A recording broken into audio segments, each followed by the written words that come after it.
Maharashtra superfast news चॅनलमध्ये आपले सहर्ष स्वागत आहे। का सत्याची धार लेखणीची महाराष्ट्रातील ताज्या आणि वेगवान बातम्या पाहण्यासाठी आपल्या हक्काचे चॅनल शेअर करा, लाईक करा आणि सबस्क्राईब करा। धन्यवाद। आपल्या जवळच्या व्यक्तीच्या निधनानंतर शवविच्छेदनाची प्रक्रिया नातेवाईकांसाठी अत्यंत क्लेशदायक असते। मृतदेहाची होणारी चिरफाड पाहून अनेकांचे मन हेलावते, पण आता महाराष्ट्र शासनाने या प्रक्रियेत एक मोठा आणि ऐतिहासिक बदल करण्याचा निर्णय घेतला आहे।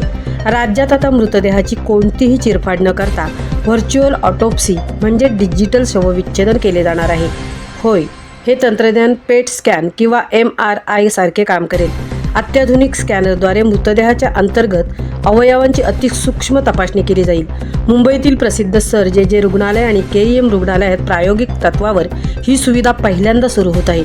या आधुनिक सुविधेमुळे मृतदेहाचा पूर्ण सन्मान राखला जाईल। या तंत्रज्ञानाचे फायदे ऐकून तुम्हीही थक्क व्हाल। तात्काळ अहवाल, नातेवाईकांना अहवालासाठी तासनतास किंवा दिवसेंदिवस वाट पाहावी लागणार नाही, ज्यामुळे त्यांचा मानसिक ताण कमी होईल। 90% प्रकरणांमध्ये चिरफाड नाही।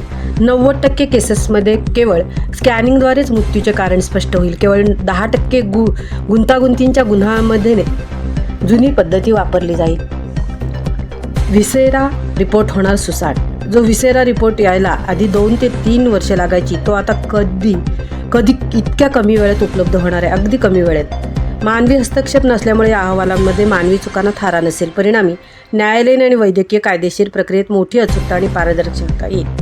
मुंबईतील हा प्रयोग यशस्वी झाल्यानंतर महाराष्ट्र सरकार संपूर्ण राज्यातील प्रमुख फॉरेन्सिक केंद्रावर ही डिजिटल शवविच्छेदन प्रणाली लागू करणार आहे। हा शासनाचा निर्णय तंत्रज्ञानाचा योग्य वापर आणि मानवी संवेदनाचा एक उत्तम मेळ आहे।